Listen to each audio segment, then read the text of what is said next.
bukti CCTV ini bahwa itu dibakar, itu sudah sangat melegakan kami.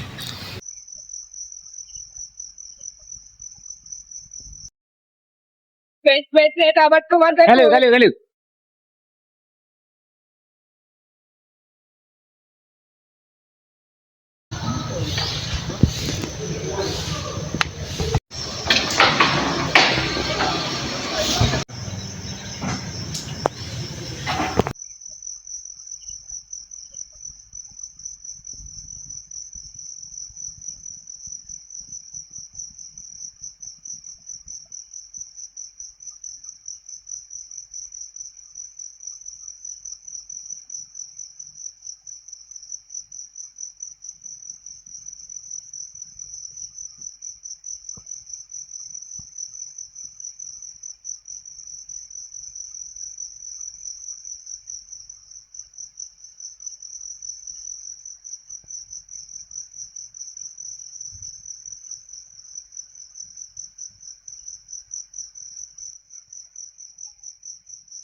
Ini kalau kita lihat, saya kebetulan tadi sudah ke lokasi, Ustaz.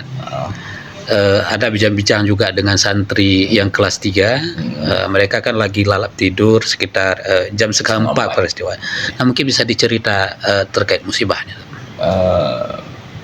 Enggak ada yang khusus karena saya tahu setelah muncul api sekitar jam 4 kurang 15 menit, sedangkan kebakaran mulai sekitar jam setengah 4.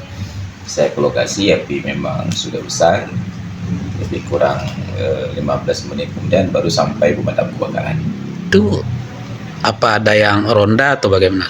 Kita memang ada piket, cuma setelah, tapi kan durasi waktu yang lama. Piket ini di balai itu yang dekat lokasi, di situ posko mereka.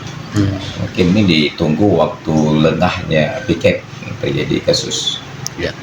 Ada, saya lihat CCTV, video CCTV yang berada itu seperti apa? Bagaimana sebenarnya betulnya? Itulah yang kita curigai, dan saya sudah curiga sejak dari kasus kebakaran yang kedua. Ini bukan alami kasusnya, itu ada semacam sabotase. Cuma kita waktu kasus yang kedua nggak ada bukti pendukung untuk membuat narasi tersebut. Jadi akhirnya ya kita anggap saja itu masih musibah, kita anggap itu teledor dari pihak kita. Tapi ada kasus pada yang ketiga, tapi sempat dipadamkan dulu. Sudah muncul api, sempat dipadamkan karena sudah tersedia alat pemadam api ringan. Saat dipadamkan oleh para ustadz di dalam ruangan, mereka timbul kecurigaan karena didapati ada mencis korek api gas itu. Sedangkan itu tempat murid-murid perempuan. Jadi kalau di tempat laki-laki mungkin wajar murid perempuan, dan mereka tidak masak sendiri, nggak ada kebutuhan untuk menggunakan mencis. Jadi saat itu kita sudah mulai bercuriga. Nah, kemudian ketika terjadi yang keempat, secara teori kami nggak masuk akal kenapa bisa terjadi kebakaran. Karena kalau dibilang tentang listrik, kita listrik itu sejak bulan Mei sudah diserahkan SLO, sertifikat layak operasi langsung oleh PLN, karena kita benahi semua kabel-kabel yang lagi ada kecurigaan dari sisi kabel. Kemudian yang kedua agak masuk dalam radar kami tentang kebakaran yang kemarin ini, karena yang terbakar itu dimulai apinya dari atas. Sedangkan di atas, kebakarannya itu dari atas, sedangkan di atas itu sudah tidak ada arus karena sudah lama dikosongkan dan sudah dikunci tangga untuk naik ke atas. Tidak ada lagi anak-anak di atas. Jadi kalau ada yang katakan itu arus pendek, memang nggak ada arus. Makanya kami bingung apa lagi jadi masalah nih. Sampai akhirnya sekitar jam 5 ada yang pengawas di CCTV melihat ada CCTV. Mereka telepon saya, ada kecurigaan, ada gerak-gerik mencurigakan. Jadi terlihatlah rekaman video tersebut pada jam 3:26. Dari jam 3:25 ya, dari bawah pakai jaket hoodie, masuk dan dia naik dari asrama yang di sebelahnya. Naik asrama sebelah. Sebenarnya itu nggak terhubung, cuma karena ada balkon agak jauh ya. Jadi melihat gerak-gerik pelaku, dalam tanda kutip terduga pelaku ini, kayaknya dia sangat paham situasi dan lokasi. Dia tahu kapan waktu lengah orang-orang yang sedang piket. Dia tahu lewat mana jalur masuk dan untuk bisa mengakses ke lokasi. Sejauh ini dari pihak polisian? Paginya jam 6 saya telepon Pak Kapolsek, sekitar jam 8 mereka sudah datang ke lokasi, turun langsung dari Reskrim Polresta dengan Pak Kasatnya langsung waktu itu datang untuk melihat lokasi.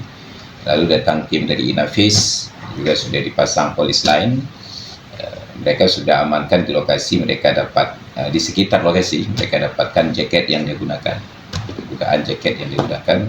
Dan di dalam jaket itu kalau nggak salah informasi yang dengar didapati juga ada mancis yang digunakan.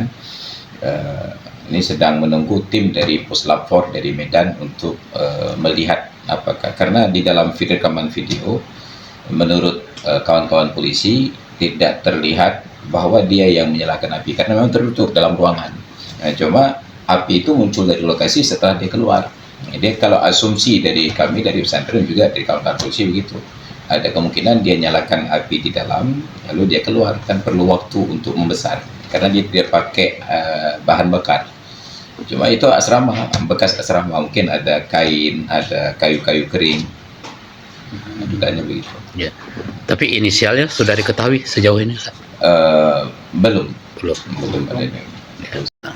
Ini bukan musibah alami, Bukan. tapi kira-kira apa yang diharapkan dari peristiwa ini karena ada terekam di CCTV itu, apa yang diharapkan?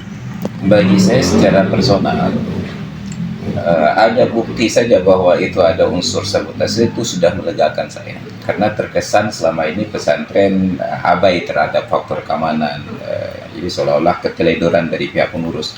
Padahal kita sudah antisipasi, sehingga kita usahakan walaupun biayanya besar untuk kita ganti semua wire-wire di pesantren untuk sesuai dengan standar pihak PLN, karena hampir semuanya itu biayanya sangat besar loh kita ganti, dan juga dibantu oleh pihak PLN untuk mendapatkan SLO, sertifikat layak operasi, ya, untuk menepis tudingan-tudingan tadi bahwa kita teledor. Kemudian juga ada tudingan seolah-olah ini permainan pihak pesantren, karena sekarang ini kan sedang ada banyak bantuan-bantuan dari pemerintah, dari dana aspirasi.